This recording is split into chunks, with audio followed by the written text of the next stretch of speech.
I do not relish the prospect of Donald Trump getting anywhere near Joe Biden because he's shedding virus. He's still infected. So let's let him quarantine and let's let him have his negative test before he leaves the White House.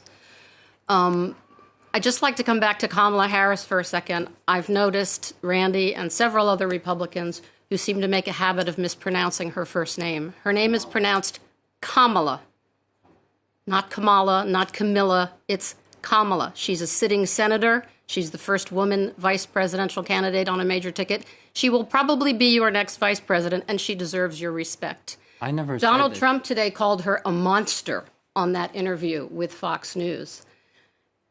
You know, women in politics have a hard time as it is. I mean, this is just revolting, the treatment that she's being given. So I would just like to see her be respected. And to come back to your hypocrisy comment earlier about mail-in voting, both President Trump and Vice President Mike Pence vote by mail.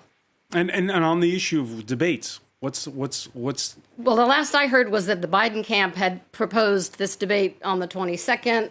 Obviously, after that Donald first Trump, debate, what are you expecting? Donald from Trump two will more not debates? accept any format where his microphone can be cut off. That much we understand. Whether or That's not normal. they'll do 2 or 3 debates, But you I don't personally, know. what are your thoughts? I don't think that there are that many people who haven't yet made up their mind. The contrast between these two candidates could not be more different.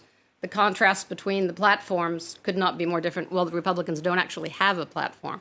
So it's just a cult of personality versus Biden and Harris and their policy proposals. Randy Yaloz, the polls do indicate that very few people are undecided, which is unusual normally. Today, the question of the undecided voters, I think, is less of an issue today because the strategy is very different. And it's not said much in the press, where the Republicans what have they been doing recently?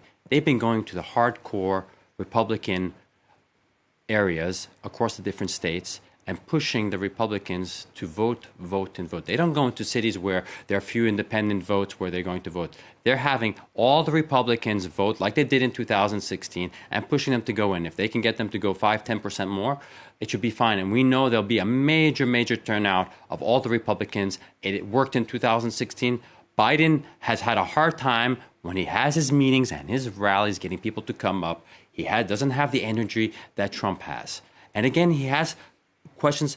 I can give you some breaking news today regarding even Biden's problem with conflict of interest. You know, his son, Hunter, the Burisma, was just convicted. No, the Ukrainian and the criminal court Stop found the conspiracy theories, Randy, for your for the love of conspiracy. God. You say we don't even have an agenda. You're so not serious about the way. You didn't propose a platform at the convention. There was no platform. My dear, you haven't. Here's some presented breaking anything. news. The You're breaking FBI out. just arrested 6 people who tried to kidnap and kill the governor of Michigan, Gretchen Whitmer, thanks to Donald Trump's call to action by his white supremacists. How's that for breaking news? He's criticized white supremacists all the time. He's even said the Ku Klux Klan was a terrorist group.